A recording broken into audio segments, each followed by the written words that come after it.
Imagine the one person you trusted most, the person who shared your dreams, your struggles, and your life, was secretly plotting your downfall. What would you do if the person who was supposed to protect you was the one who set your fate in motion? A chilling phone call, a shocking revelation, and an unexpected confession will expose the web of lies and deceit behind one of the most twisted murders you've ever heard. Courtney Owens was more than just a victim. She was a 34-year-old mother, a business partner, and someone who had worked tirelessly to build a life for herself and her family. She had a vision she shared with the person closest to her, her longtime boyfriend and business partner, Stony Williams. Together, they co-owned a successful car dealership, their lives intertwined in both work and love. For years, they supported each other, growing their business and making plans for the future. But that future came to a tragic halt on December 9, 2022. Courtney wasn't just the heart of their business, she was the heart of their world. As a mother, she loved fiercely, and as a businesswoman, she was determined to make a name for herself in a tough industry. But in the days leading up to her death, Courtney had started talking about moving on, about leaving the business and starting fresh. She wanted a change. What seemed like a new chapter for her life would, instead, become the final page of a deadly story. And then there was Stony Williams. To everyone around them, he appeared to be the supportive boyfriend, the man who stood by Courtney's side through thick and thin. He was a man with a strong presence, someone who worked just as hard as she did. Yet, beneath the surface of their partnership, a dark cloud had begun to form. Courtney's decision to part ways was amicable, or so it seemed. But the closer detectives dug, the more they realized that the relationship was far more complicated than anyone could have imagined. Was Stony really the supportive partner he appeared to be? Or did his role in their relationship hide a much darker truth? The answers were about to surface in the most unexpected of ways. The first responders arrived at the scene, but what they found would set the stage for an investigation that would unravel secrets no one saw coming. Inside the car dealership, a scene of terror unfolded before their eyes. Courtney Owens was lying on the floor, lifeless, a single gunshot wound to the right side of her head. The sound of a single shot had echoed through the room moments before, leaving behind only silence and the faint echo of a life abruptly ended. A single 5.56 shell casing was recovered from the scene, a crucial piece of evidence that would tie the murder to a specific weapon. Nearby, her phone lay on the ground, and the detectives quickly seized it, sending it to the lab for analysis. The urgency of the situation was clear, this wasn't a random act of violence. This was personal. But it wasn't just the crime scene that raised suspicions. It was the 911 call that would send shockwaves through the investigation. A frantic voice on the other end of the line, filled with panic, claimed to have been the one to find Courtney's body. "My girl's been shot. She's gone," the caller said, the desperation in his voice undeniable. At first, it sounded like the voice of a devastated boyfriend, someone who had lost the love of his life. But something about the tone, the rushed panic, was off. The caller identified himself as Stony Williams, Courtney's boyfriend, and business partner. He was the one who made the call, yet his behavior raised immediate red flags. When the police arrived, Stony was already on the scene, visibly distraught, but oddly composed. He spoke quickly, telling officers he had been running errands and was just returning when he found her. His cooperation with the police seemed genuine at first, but there was something in his words that didn't sit right. Stony claimed to have been a few minutes away when the shooting occurred, but detectives noticed inconsistencies in his account. His calm demeanor in the face of such tragedy stood in stark contrast to the chaos that had unfolded just moments before. He spoke about Courtney as if they were both moving on peacefully from their relationship, but there was an underlying tension in his voice, as if he was trying too hard to convince them of his innocence. As the officers continued to gather witness statements from those who were present at the dealership, the details became more fragmented. A witness described seeing a man in a mask, carrying a rifle, someone who didn't seem like a random intruder. But the man Stony spoke of didn't match the description. Was it possible that the shooter had been someone closer to Courtney than anyone had realized? The investigation was just beginning, and already, more questions than answers were piling up. What would make someone pull the trigger on a loved one? Someone they've shared years of their life with, built a business with, someone they've professed to love. As detectives began to sift through the evidence, the investigation was beginning to expose far more than just a simple murder. It was revealing a complex web of hidden motives, secrets, and lies. The initial assumption was that Courtney's death could have been the result of a botched robbery. It made sense at first. After all, she was alone at the dealership, and she was known to carry large sums of money for business transactions. The presence of a rifle casing near her body hinted at a calculated, methodical attack, one that could have been part of a planned robbery gone wrong. But as the days passed, the detectives started to notice something unsettling about that theory, something that didn't fit. The prime suspect quickly emerged, Draco. Stony had mentioned him several times, calling him a friend, someone who was down on his luck and in need of money. He was on the run, facing warrants for his arrest, and according to Stony, he'd been in touch with Courtney just before the shooting. Stony claimed he didn't know Draco's real name, but he certainly knew the trouble he was in. But was Draco really the killer, or was he simply a pawn in a much larger game? Draco's background painted a troubling picture. A 23-year-old man with a history of misdemeanor offenses and a string of financial troubles. He was a man who would do anything for money. It didn't take long for investigators to discover that Draco had shown up at the dealership just days before the shooting, offering to sell Stony a gun. Stony had declined, claiming he didn't have the cash. Could this be a clue that suggested Draco's desperation had driven him to kill? Yet as the detectives dug deeper, they uncovered a far more chilling possibility. It wasn't just a random robbery gone wrong, it was something more personal. Stony's actions were starting to raise questions, and with each new piece of evidence, it became clear that his involvement wasn't as innocent as it seemed. Stony had been the one to suggest Draco's name to the detectives, the one to give them the lead. He had been the one to set the wheels of the investigation into motion, almost as if he were trying to divert attention from himself. But why would he do that? Was he just trying to protect a friend? Or was he hiding something far darker? The deeper the detectives dug, the more they began to question the true nature of Stony and Courtney's relationship. Stony had claimed that he and Courtney had been in the midst of an amicable breakup, yet everything about the situation felt off. Courtney had been ready to leave the car business, something that Stony seemed to resist. He had promised her a $15,000 payout to help her start over, but was that just a cover for something more sinister? Then, the detectives discovered something truly troubling. Stony had been tracking Courtney's movements, something he had denied earlier. His refusal to hand over the password to his phone, coupled with the fact that Courtney had mentioned in passing that she felt she was being watched, added another layer of suspicion. Why was Stony so reluctant to share the details of his life with the police? The detectives also learned that Stony had been in contact with Draco in the days leading up to the murder. A phone call had occurred between the two shortly before the shooting, and Stony had mentioned to the police that Draco had asked for money. Was this just an innocent conversation, or was there something more? The timing of these interactions was troubling, and the detectives couldn't shake the feeling that Stony might have been more involved in this murder than he had initially let on. As the investigation progressed, Stony's behavior became increasingly suspicious.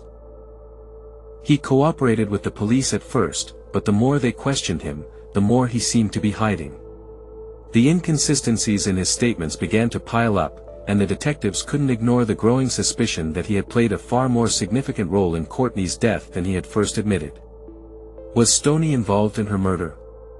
Or had he orchestrated the entire thing from the very beginning, setting up Draco to take the fall? As the pieces started to fit together, the detectives knew one thing for certain: the story Stony had been telling them wasn't the whole truth. The more they uncovered about Draco's financial struggles and his desperation for money, the clearer it became that he was just a small part of the larger picture. The investigation had taken a dark turn, and now, the focus was shifting to the man who seemed to have the most to lose from Courtney's decision to leave him behind, Stony Williams. Just when the investigation seemed to be following a predictable path, an unexpected discovery turned everything upside down. What if the shooting that claimed Courtney's life wasn't just the result of a random act of violence? What if it was something much more calculated, a warning shot that had been fired long before the final, fatal blow? The breakthrough came when detectives caught wind of an unrelated incident. The night before Courtney was murdered, a drive-by shooting had taken place at a house in Fairburn, Georgia, not far from the car dealership. The victim? A friend of Courtney's. The shooters had riddled his car with bullets, leaving him and his companions shaken but miraculously unharmed. Initially, the detectives had written it off as a random shooting. But when they heard Courtney's name come up in the investigation, they began to connect the dots. Courtney had been at the friend's house the night before, a fact she had not shared with Stony, or anyone else, for that matter. Could it be that the drive-by was a warning, a message sent to Courtney herself? Or was this just a coincidence? As the detectives began to review the evidence, things started to fall into place. The casings found at the scene of the drive-by were the same caliber as the ones found near Courtney's body. The connection between the two crimes was undeniable. But it wasn't just the casings that raised alarm. The detectives soon discovered that Courtney had been worried about her safety in the days leading up to her death. She had mentioned feeling like she was being watched, and she had confided in her friends about her suspicions regarding Stony's behavior. Courtney had even gone so far as to tell one of her closest friends that she believed Stony had been tracking her every move. Could he have orchestrated the drive-by as a way to intimidate her, a precursor to the murder that would follow? Was Stony using Draco, or had he set the entire thing up himself? Courtney's suspicions were not unfounded. The more the detectives dug into Stony's past, the more troubling his behavior seemed. He had always been the supportive boyfriend, the business partner who stood by her side, but now, with each new piece of evidence, it appeared that Stony had been hiding something far darker. The drive-by shooting was a warning, and Courtney was the target. But why? What had driven Stony to such extremes? As the detectives continued their investigation, the answers began to surface, and they realized that the timeline of events was far more complicated than they had originally thought. The day before the murder, Stony had been in constant contact with Draco. They had met up at the dealership just hours before the drive-by shooting. Was it possible that Stony had been orchestrating things from the shadows, manipulating both Draco and Courtney in his pursuit of control? In an unexpected twist, the detectives uncovered another chilling detail. Courtney had reached out to her lawyer just a few days before her death, stating that she was planning to leave Stony for good. She had even begun drafting the paperwork to separate their business partnership. Was this the breaking point for Stony? Had he feared losing not only Courtney but also the success they had built together? The pieces were coming together, slowly but surely, but something still didn't add up. How far had Stony gone in his quest for control? The detectives couldn't ignore the growing sense that Stony was more involved in Courtney's murder than anyone had realized. As the investigation reached its turning point, the detectives had one final question: was Stony really the mastermind behind the murder? Or had he been the one pulling the strings all along, orchestrating this tragic end from the shadows? The truth was closer than anyone could have imagined, just a breath away from being revealed. And when it finally came to light, it would send shockwaves through everyone who thought they knew Stony Williams. The walls were closing in, and Stony Williams had nowhere to hide. For days, he had maintained his composure, cooperating with the police as they tried to piece together the mystery surrounding Courtney Owens' murder. But as the evidence mounted, so did the detectives' suspicions. The pieces of the puzzle were starting to fit, and the more they uncovered, the clearer it became: Stony's story was starting to unravel. The turning point came when Stony was brought in for a second round of questioning. The detectives were no longer treating him as just a concerned boyfriend, they were beginning to see him for what he might really be, the mastermind behind it all. The calm, collected facade he had presented was beginning to crack under the pressure of the mounting evidence. "Stony," Detective Carter began, his voice low and steady, "we've been reviewing the evidence, and something isn't adding up. You said you didn't know Draco's real name, but we found his number in your phone. You also told us you were out running errands when Courtney was shot, but the timeline doesn't make sense. We need the truth. Now." Stony's face remained impassive, but the tension in the room was palpable. His eyes flickered briefly, his jaw tightening as the detectives laid out their case piece by piece. The evidence from the drive-by shooting the day before, the phone records, and the growing suspicion of his involvement in tracking Courtney, all of it was leading them back to him. "I told you everything I know," Stony replied, his voice betraying a hint of nervousness. "I don't know Draco's real name. I've been honest about everything. She was my business partner, my girlfriend. This is just a misunderstanding." But the detectives weren't buying it. They pressed on, their questions more pointed now, probing deeper into the gaps in his story. "What about the SIM card?" Detective Jameson asked, his voice cutting through the silence. "Courtney told her friend she felt like she was being watched. You've admitted to having access to her phone, so why did you clone her SIM card? Why was she so suspicious of you?" For the first time, Stony hesitated. His eyes darted toward the door, then back to the detectives. His fingers drummed nervously on the table as he swallowed hard, his mind clearly racing. It was as if he was searching for the right words to explain his actions, but the truth was slipping further from his grasp with each passing second.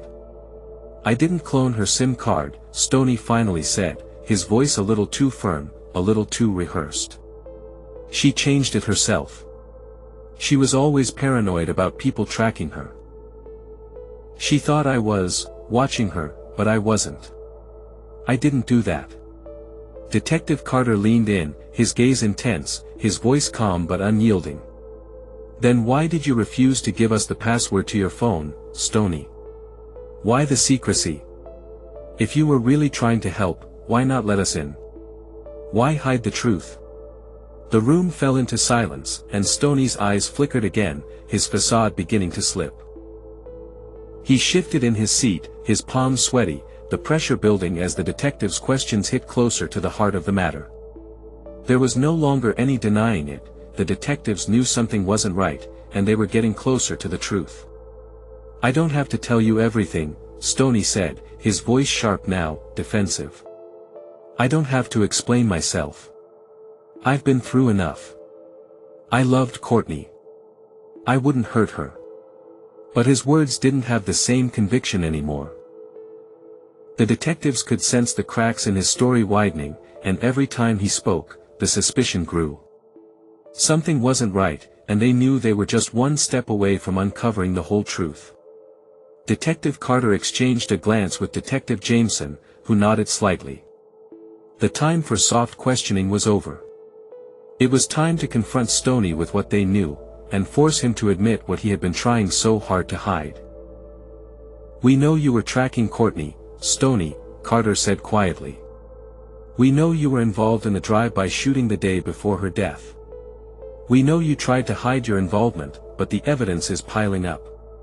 The phone records, the SIM card, the timeline, it all points to one thing: you were involved. So, why are you lying to us?" Stony's face twisted for a moment, and his jaw clenched. His eyes darted nervously around the room, searching for an escape, a way to wiggle out of the corner he had backed himself into. The longer he sat there, the more the weight of his own lies seemed to collapse around him. "I didn't want to lose her," Stony said quietly, almost to himself. The confession hung in the air, a momentary crack in his armor. But then he quickly regained his composure. "I was trying to protect her. We were going to separate, and I thought if I kept track of her, if I made sure she didn't leave me, it would all be okay. But it wasn't."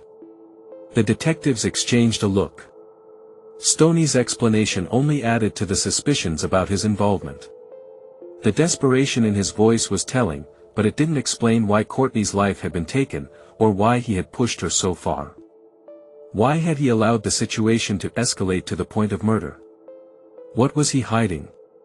"What did you do, Stony?" Detective Jameson asked, his voice heavy with disbelief. "Tell us the truth." Stoney's eyes met the detective's for the first time in what felt like hours, his expression hardened now. His voice was barely a whisper as he spoke again, but this time, there was no denying it. "I did it. I set it all up. I paid Draco to kill her."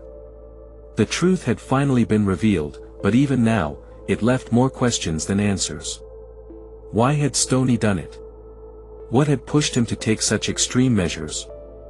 The detectives were no longer just chasing down a murderer. They were about to uncover a dark, twisted story of love, betrayal, and murder. What happens when the walls of a carefully constructed life finally crumble, revealing the dark truth hiding behind the facade? For weeks, the detectives had suspected that there was more to the story, but the final piece of the puzzle wasn't going to come easily. As the investigation moved forward, one thing became increasingly clear. The truth was buried somewhere beneath layers of deceit, and it would take one final confession to bring it to light. That confession came from none other than Draco, Stoney's supposed friend, the man who had been at the center of the investigation from the start. The man whose name had been mentioned over and over again by Stony, only for the detectives to find themselves constantly circling back to him. But now, it wasn't Stoney's words that were shaping the case, it was Draco's. And when he finally broke, it was nothing short of shocking. Draco had been caught in a web of his own making. For weeks, he had denied any involvement in the murder, claiming that he was just a pawn in a larger game. But now, sitting in the interrogation room, his posture slouched and his eyes heavy with guilt, Draco finally admitted the unthinkable. "I did it," he said quietly, his voice barely a whisper. "I killed Courtney, but it wasn't me who wanted her dead. It was Stony. He paid me to do it." The confession hit like a bombshell. For months, the investigation had circled around Draco, wondering if he was the one who had pulled the trigger. But now, the entire case had shifted. Draco's admission of guilt revealed the final twist. Stony, the man who had appeared so cooperative, so innocent, was the true mastermind behind the murder. Draco leaned forward in his chair, his face pale and tired. "He came to me a few weeks before. Said he needed me to handle something for him. He said Courtney was getting ready to leave him, she was going to take the business, and everything would fall apart. He said he couldn't let her go." The detectives listened, their minds racing as Draco's words pieced together the missing elements of the case. Stoney's motive was clear now, he couldn't lose control of Courtney, of the business they had built together. His ego, his pride, had driven him to the point of murder. "He said I was the only one who could do it," Draco continued, his voice cracking under the weight of his confession. "He promised me money. A lot of money. Said it was the only way to make sure she wouldn't take everything from him. But when I got there, I didn't expect her to be so calm. She was ready to walk away. I just thought I was going to scare her. But when she started saying his name, when she kept asking me about Stony, I didn't know what else to do. I just did it." Draco's words hung in the air, each syllable unraveling the carefully crafted lies that had kept Stoney's involvement hidden. What had started as a desperate act by a man in need of money had turned into a tragedy of betrayal. Stony had known all along what Draco was capable of, and he had used that knowledge to get rid of the one person who stood between him and his control.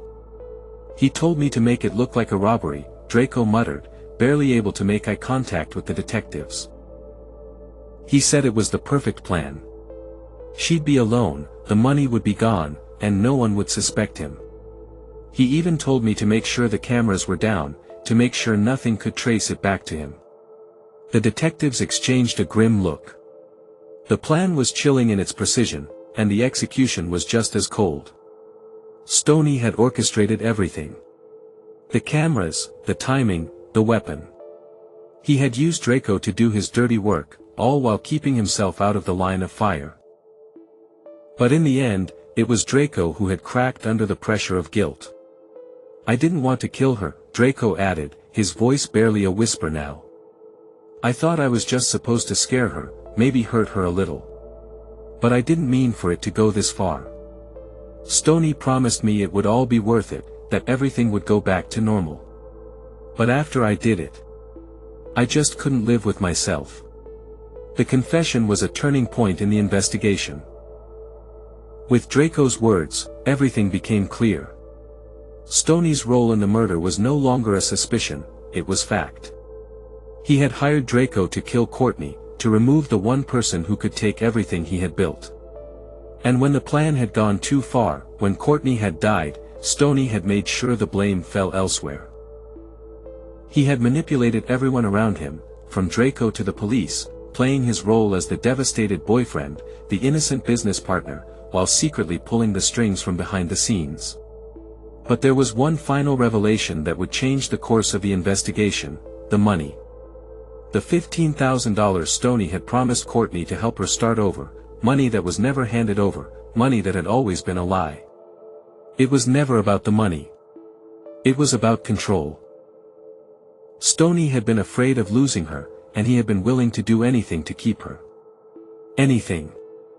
As Draco's confession echoed in the room, the detectives knew they had finally uncovered the truth. The investigation that had begun with so many twists and turns had led them to this moment, the shocking realization that the person who appeared the most innocent was the one responsible for the brutal murder of Courtney Owens. Draco's breakdown marked the end of a long and painful search for the truth. But for the detectives, this was only the beginning of a deeper investigation into Stony's life. The confession had shattered the case wide open, but the story was far from over. What other secrets did Stony have hidden away? And would the truth about Courtney's death be enough to hold him accountable for the lives he had destroyed? The final reveal had left them with more questions, but one thing was certain. Stony Williams was no longer the man everyone thought he was. When the dust finally settled, justice was served, but it came at a heavy cost. The arrests of Stony Williams and Draco marked the end of a long and painful journey for those who loved Courtney Owens. But even as they were led away in handcuffs, the pain of what had happened lingered, an unshakable reminder of the fragility of trust and the devastating consequences of betrayal. Stony Williams, the man who had once seemed so sincere, was arrested on charges of first-degree murder, conspiracy to commit murder, and multiple counts of tampering with evidence. He had spent months painting himself as a grieving boyfriend, someone who had nothing to hide. But in the end, it was his own arrogance and need for control that had driven him to orchestrate the cold-blooded killing of the woman he had loved. The jury convicted him swiftly, and he was sentenced to life in prison without the possibility of parole. No amount of regret could undo the harm he had caused. The years of deception had finally caught up with him, and he would now face the consequences of his actions for the rest of his life. Draco, the man Stony had manipulated and used as a pawn, was also arrested. His confession had turned the case on its head, and while he had shown remorse for his involvement, the fact remained that he had been complicit in the murder. His sentencing was harsh, but it reflected the reality of the situation. He was not simply a victim of circumstance, but a willing participant in taking someone's life. Draco was sentenced to 30 years in prison, a fate that left him with plenty of time to reflect on the choices that had led him to that moment. But for Courtney's family, the sentences offered no real closure. The pain of losing her was something that could never be undone. As her parents, friends, and loved ones tried to piece together the shattered parts of their lives, they were left grappling with the emotional toll of the tragedy. Courtney had been more than just a victim, she had been a daughter, a mother, a businesswoman, and a friend. She had dreamed of a better future, one in which she could start over, free from the grip of a controlling relationship. And yet, her dreams were taken from her in an instant. Her children, young and innocent, were left to grow up without their mother. Her friends, who had known her kindness and strength, were left with nothing but memories of a woman who had been taken too soon. The emotional toll on her family was immeasurable. There would be no healing from the pain, no returning to the life they had once known. All they had now were the remnants of a life cut short by betrayal. As the case came to a close, the detectives who had worked tirelessly on it took a moment to reflect. What had driven Stony to murder the woman he had loved? What could have pushed him to the point where he believed that taking her life was the only option left? It was a chilling reminder of how greed, control, and fear can lead even the most trusted individuals down a dark path. But it was also a lesson about the importance of recognizing the signs of abuse, manipulation, and deceit in relationships, before it's too late.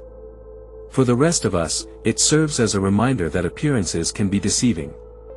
The person we trust the most, the person we believe will always have our back, may be the very one capable of betraying us. It's a harsh reality, but one that we must all face. Trust should never be taken for granted, and relationships should never be allowed to devolve into something toxic, manipulative, or dangerous. Now, as we close the chapter on Courtney's story, we ask you, the viewer, how well do you truly know the people around you? Do you trust blindly, or do you keep your eyes open to the signs that might indicate something more sinister? The truth is, we never know what others are capable of until it's too late. If you've learned something from this case, if it's made you think about the relationships in your own life, share your thoughts with us in the comments below. What do you think drove Stony to commit such a heinous act? Do you believe Draco was just a pawn, or did he have a bigger role to play in this story? We'd love to hear your opinions. And if you haven't already, make sure to hit that subscribe button so you don't miss any of our future true crime stories. We'll continue to bring you gripping, real-life cases that shed light on the darkest corners of human nature. Remember, the truth always comes out, whether we're ready for it or not. Join the conversation, and keep exploring the stories that keep us all questioning the world around us.